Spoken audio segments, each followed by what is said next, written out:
And we are live. Welcome, mystery and thriller fans. I'm your on-air host, Sara DiVello, and I am here with a very special pre-Thanksgiving in the U.S. Edition with a celebrity pre-launch event.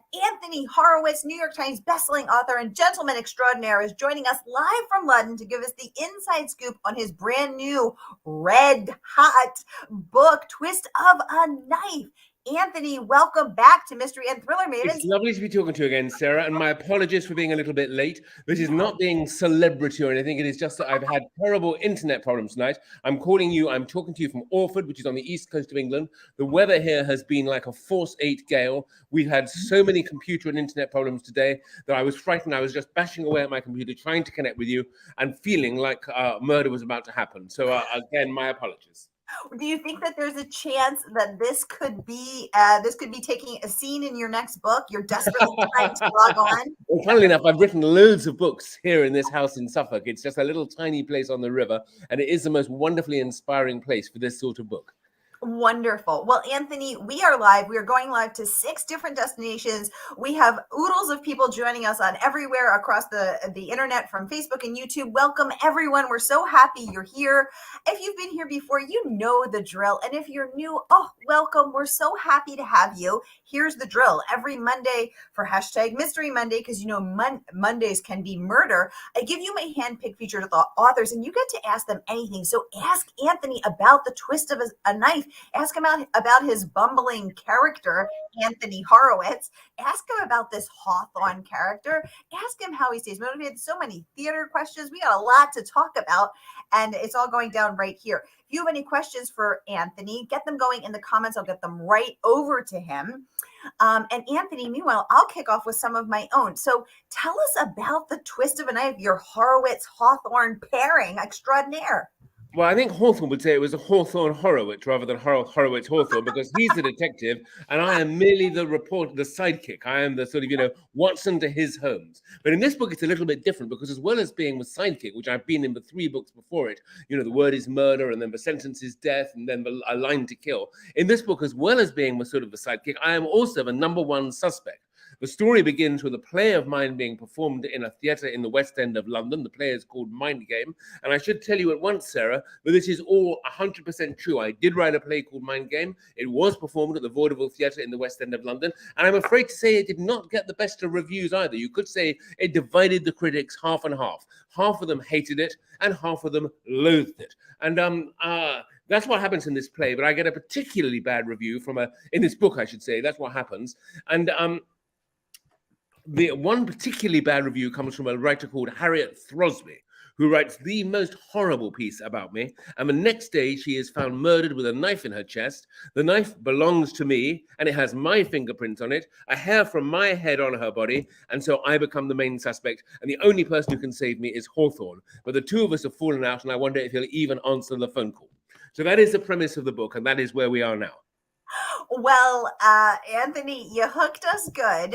I had no idea that you actually wrote a play called Mind Game that did get some mixed reviews, shall we say, and perhaps had you feeling quite murderous.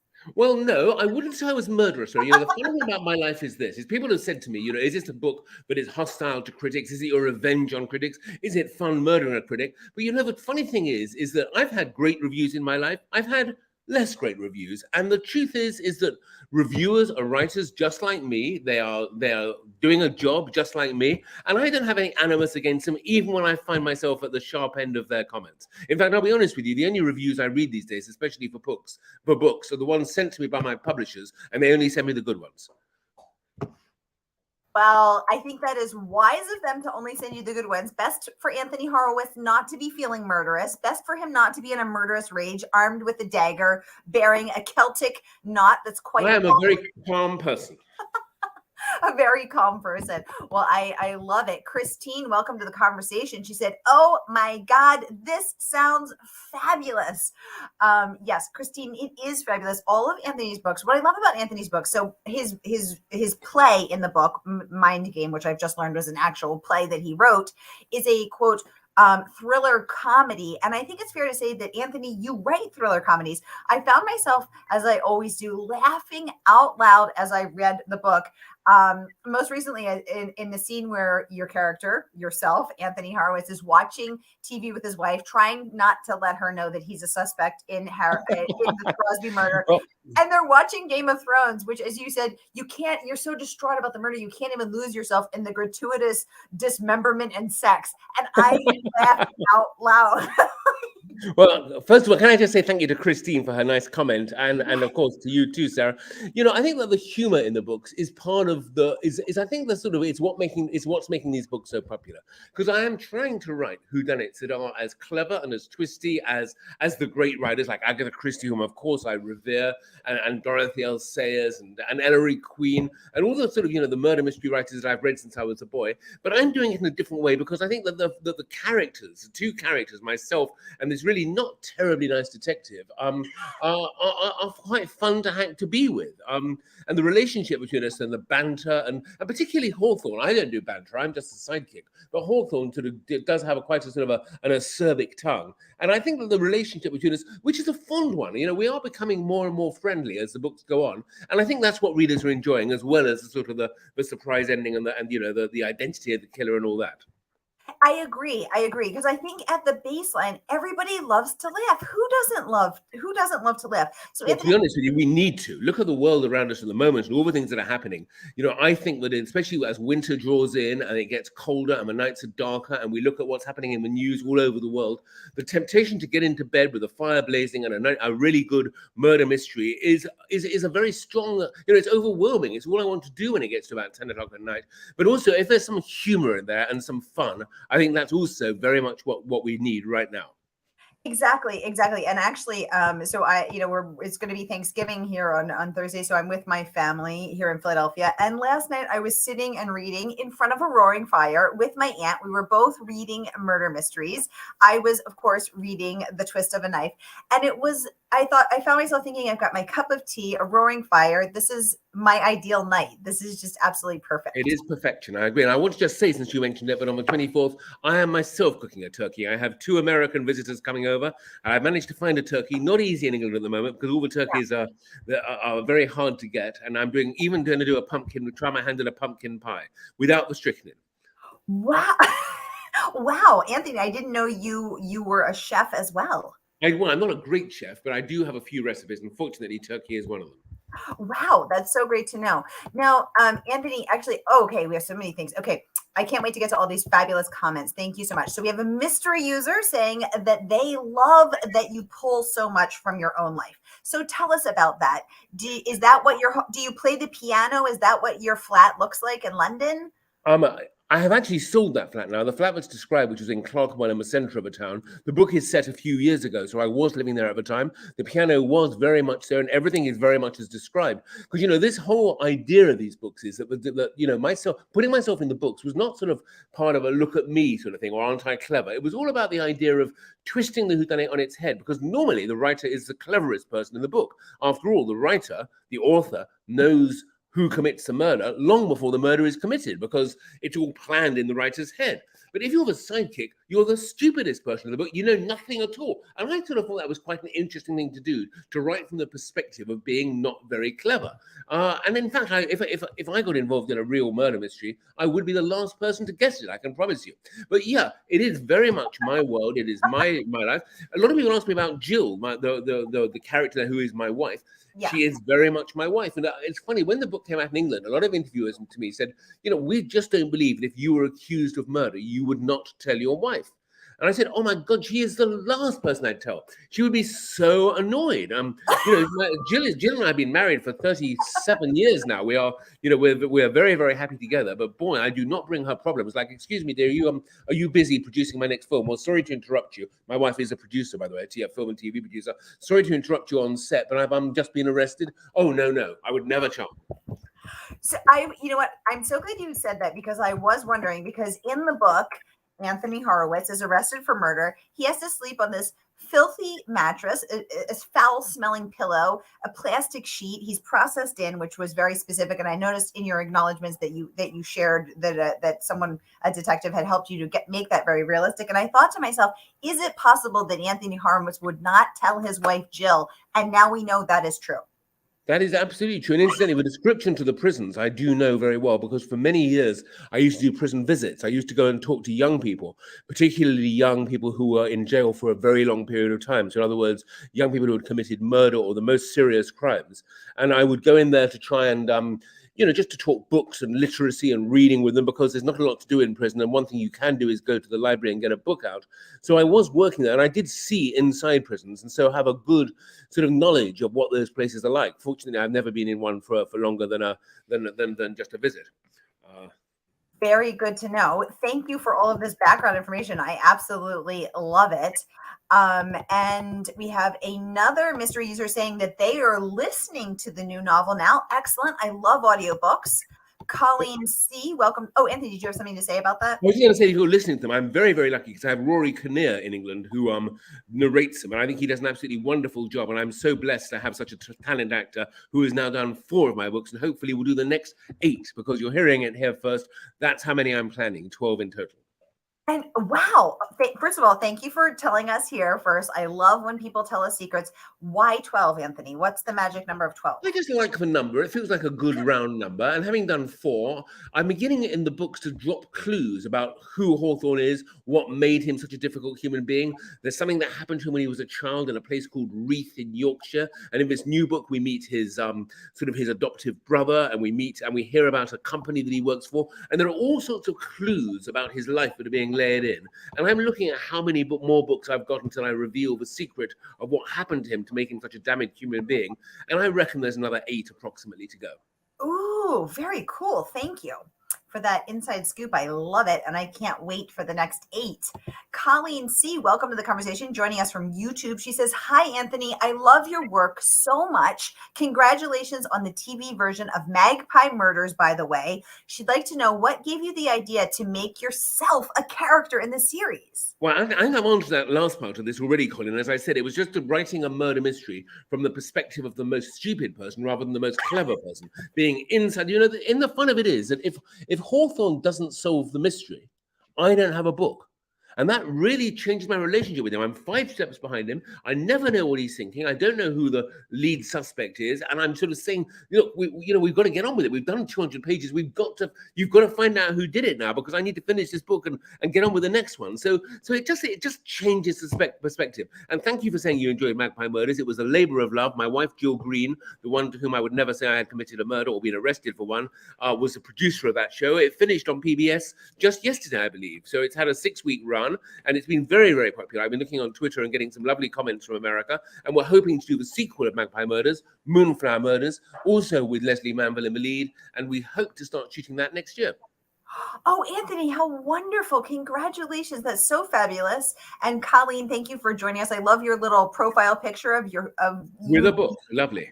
Adorable. And how fabulous to know that more shows are coming. I know I've read every book in the series and loved them, so I can't wait to see them on the screen as well. And even cooler to know that Jill, your wife, produced them. Well, she and I worked together for most of our marriage. I mean, the series Fool's War, which was 16 years of writing and producing, we did that together, thought it up together, produced it together, and just lived the world of the Second World War for 16 years together. Now, Anthony, how does it work if you have creative differences? If she says, I see this person in this role, or I see this going differently, but you as the author don't see it that way, what do you do?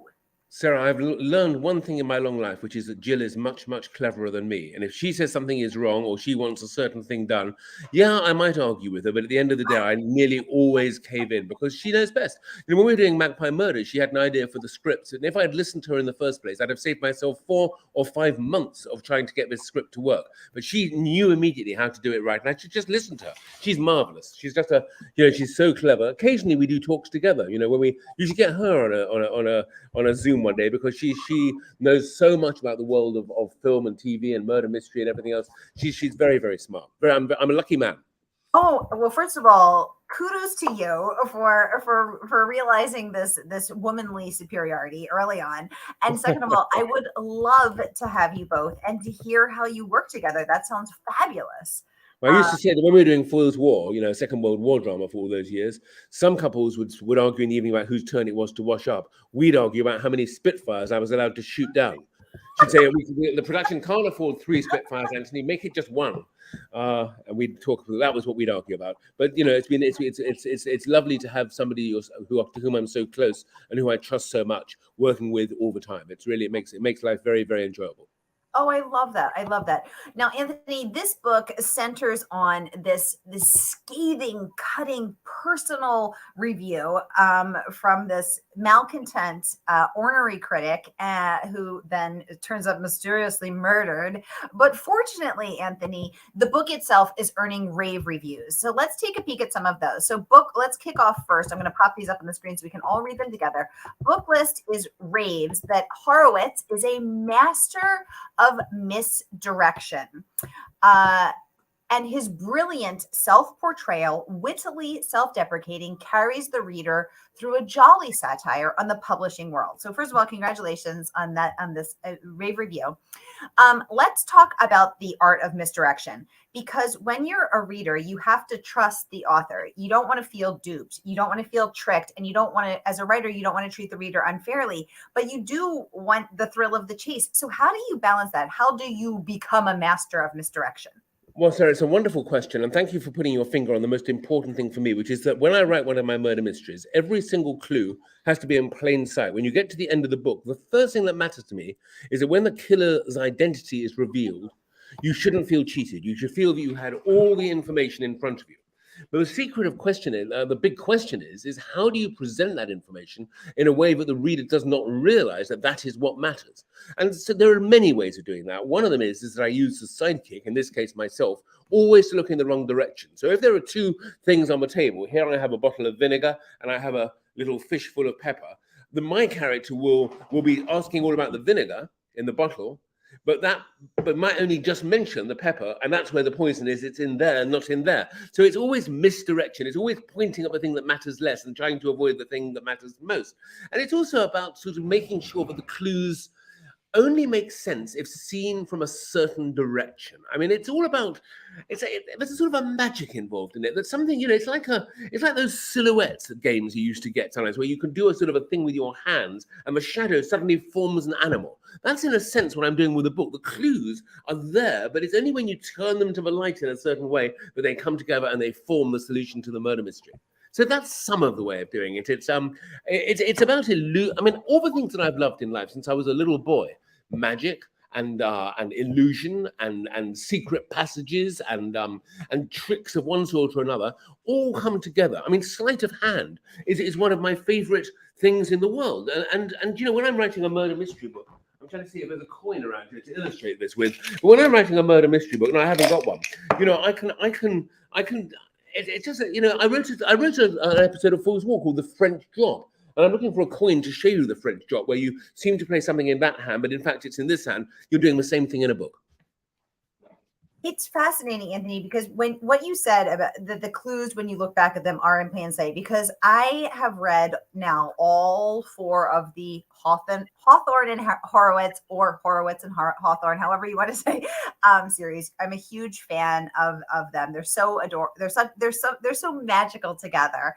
And you're right. When you go back, you're like, how did I miss this? And so for book 4, I thought, I'll be watching you, Anthony Horowitz. You're not going to get it past me this time. But then, of course, you did. So there is, I think, a mastery of it, of that misdirection. I love this. Well, you're very kind, Sarah. It's so lovely talking to you, because you say the things that I most want to hear. When I finish one of my books and I send it to my publisher, I don't ask them, did you like it? I say, did you guess it? That's always my first question, because to me, I sometimes people tell me they guess the ending. I have my American publisher. He's very, very sharp. He's read all of Agatha Christie. He knows his murder mystery inside out. And he sometimes guesses my books. And I say to him, how did you guess? And he'll tell me. And then I'll take that piece out. If he finds one clue that's given the game away, I take it out of the book before it's published. But by and large, if somebody guesses, it doesn't bother me. I mean, that's part of the fun. I've occasionally guessed murder mysteries and I feel really pleased with myself. But really, I want people to be bamboozled. I want to trick people. That's the sort of the fun of it for me. Yes, yes, exactly. I and as a reader, I want to be bamboozled. I want to be tricked. I want to feel very clever and smart and try to figure it out, but I don't actually want to figure it out. And so it's an interesting balance between reader and writer. And I love I love that. And I love that you don't ask your publisher, did you like it? You ask, did you guess it? What a fabulous approach. I love that. I love that. Christine saying Anthony is fascinating, so animated, and I cannot wait to get my hands on one of his books. She goes on to share that Wednesday is her birthday. Happy early birthday, Christine. Happy early birthday to you, Christine. I hope it's a very happy one. And I should mention you, one of my books, I've written 55, so you've got plenty to choose from. You've got plenty to choose from. She says she will be putting this on her wish list. And good news, Christine. You can do that through our favorite woman-owned independent bookstore, Murder by the Book. So pre-order now, everyone. I'm going to pop the link up right now so we can all see it. So no matter where you're watching from, Facebook, YouTube, anywhere at all, you can pre-order Twist of a Knife. What a perfect holiday or birthday gift for yourself or for the mystery lover in your life. So here it is, everybody, grab it. And then also, Christine, good news, Anthony has a backlist of 55 books, so he'll keep you busy. He will keep you busy for a while. Anthony, I want to go on and talk about another review, and then I'm going to get over to some more of these questions. Kirkus Reviews calls this the most conventional of your books. I was interested to see that. The most conventional of the whodunits. Let's pop this up as well so we can all take a look at it. The most conventional of Horowitz's mysteries to date still reads like a golden age whodunit on steroids. It's a funny review, that. Listen, Kirkus, I respect them greatly. They've given me many, many star reviews, and I'm very grateful to them. But when they said it was the most conventional of my mysteries, I did raise an eyebrow a little bit because I didn't quite know what they meant. But I think it might be that the theatre setting is a very traditional, conventional area in which to set a murder mystery. There have been many, many murders set in the world of theatre, and it is quite an old-fashioned world, especially in the West End of London. We're talking here about old Victorian theatres with that creaky stage machinery at the back and the little tiny dressing rooms and all that.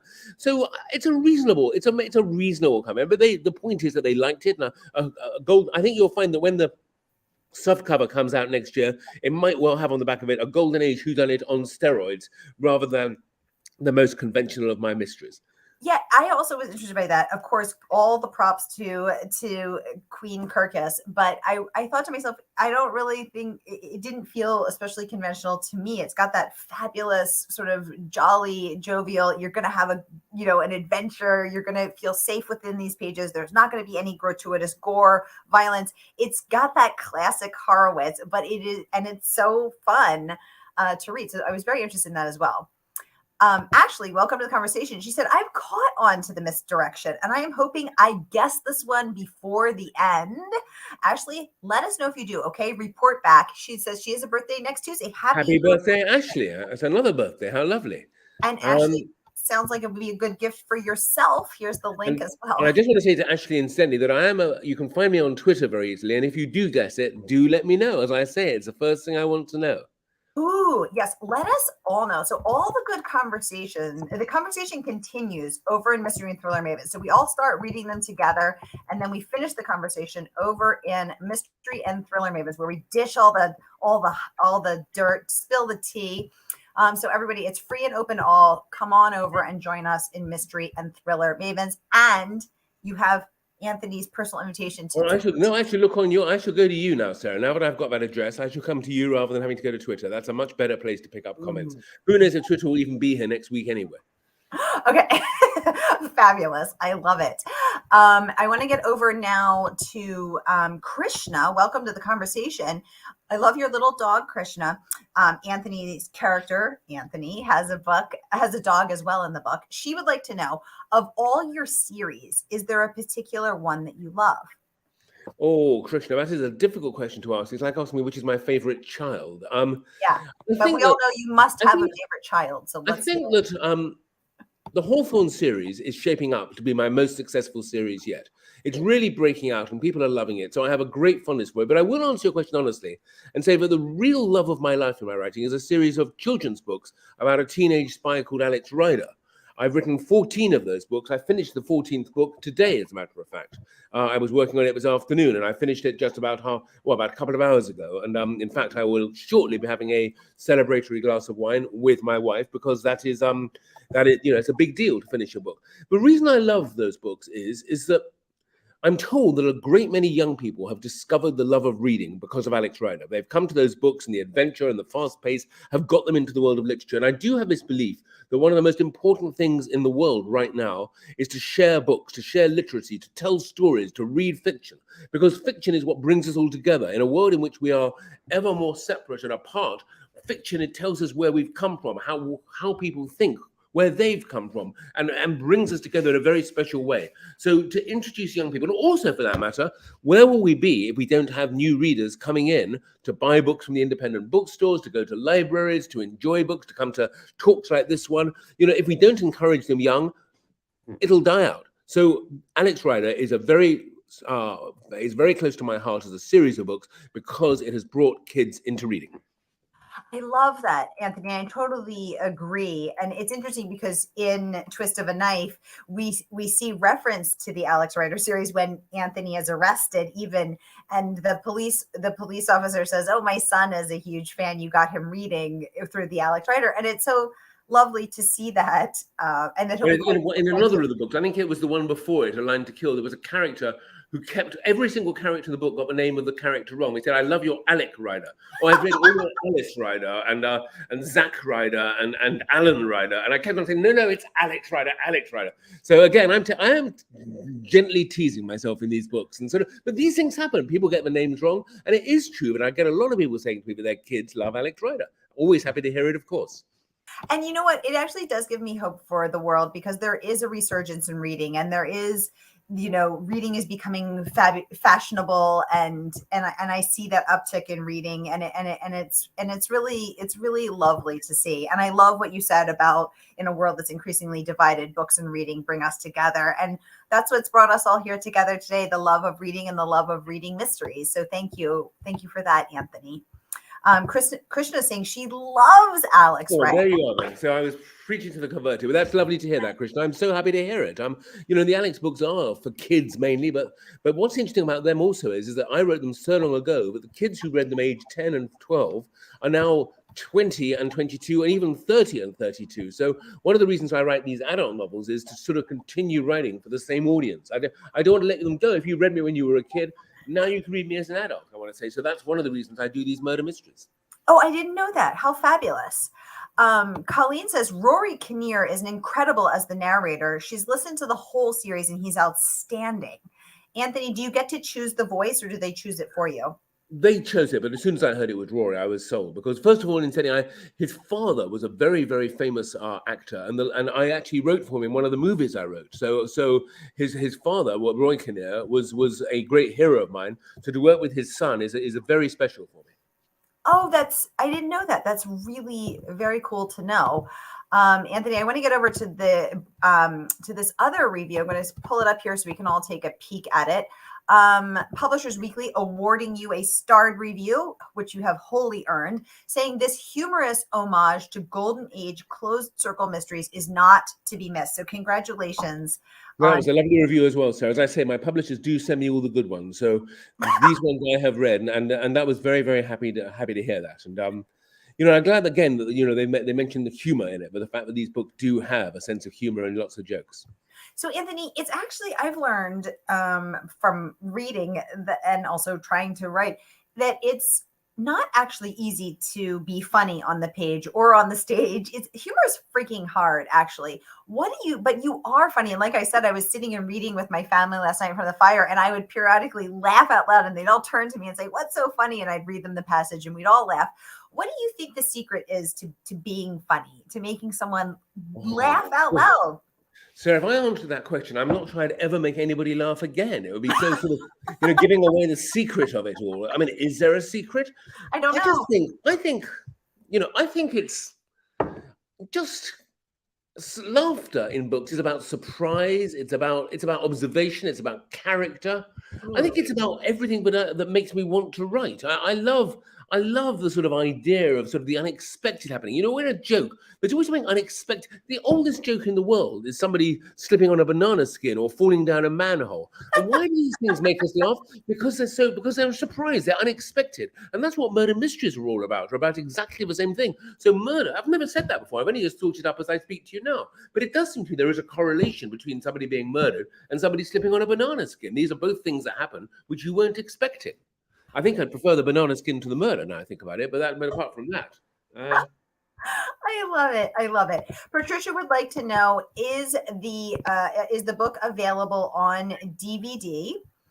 do you know, Patricia, I don't think it is anymore. I'm not sure. I had this conversation with my publisher a week or two ago, and even she didn't know. These days, because we're in the digital age, it's all downloads, isn't it? You just go straight to, to your phone or to your computer, and you download it. And maybe they are on DVD because I have got some myself on DVD, so they must be. And libraries, I think, borrow them and lend them out on DVD. So Actually, Anthony, I just looked it up because I always love to give. I want our audience to really get what they need here. So fabulous news, Patricia. Murder by the Book has it on DVD. So here, I'm going to post the link. I just found Sara, it. you put me to shame. You know more about my books than I do. Anthony, that's my job to support you. So everybody, here is the link to the DVD. You can also, of course, download it as an audiobook, but here is the link to the DVD for all those who like to listen and who prefer DVDs. Right here you go, my friends. Right here you go. Murder by the Book is very, very worth supporting. I went there, I visited there years and years ago, and I haven't in recent years done an American tour, but it's a wonderful store, and we need to support our independent bookshops. Yeah, and Patricia's saying CD. Yes, Patricia, this is it, the CD, the link I just posted. So right here is the CD for you. It's also available in large print for those who prefer to read it in large print. And it is, of course, available in hardcover in the traditional size font. So I'll post that as well. Whatever you need, here we have it. So here's the large print. And then I'm going to pre-order the hardcover as well. So whatever you need, we have got it for you, friends. We have got it for you. So here is the hardcover as well. So there you go, Patricia, whatever you need, my friend. Also, I want to get over to this fabulous review. Winnipeg Free Press says, A Line to Kill is utterly entertaining and a magnificent pleasure. And it is quite pleasurable to read. So let's take a look at that. We also have the Washington Post deemed the book, it said that it promises that it will enchant the reader. So congratulations on that. And it is quite enchanting. Anthony, what is one thing that you've never told anybody about this book, about the series, that you would like us to know? Well, first of all, which book are you talking about? A Line to Kill is number 3 in the series. Twist of a Knife is number 4 in the book. And I will tell you one thing that I haven't told anybody and which nobody knows, which is that when I wrote it, The Twist of a Knife, it was called A Twist of the Knife. And I then looked on the internet and discovered that Peter James, who is a very, very well-known crime writer in England, and also a close personal friend of mine, had written that book, A Twist of the Knife. And my publisher and I went into an absolute meltdown because we so loved the title and didn't want to be seen to be stealing from Peter James.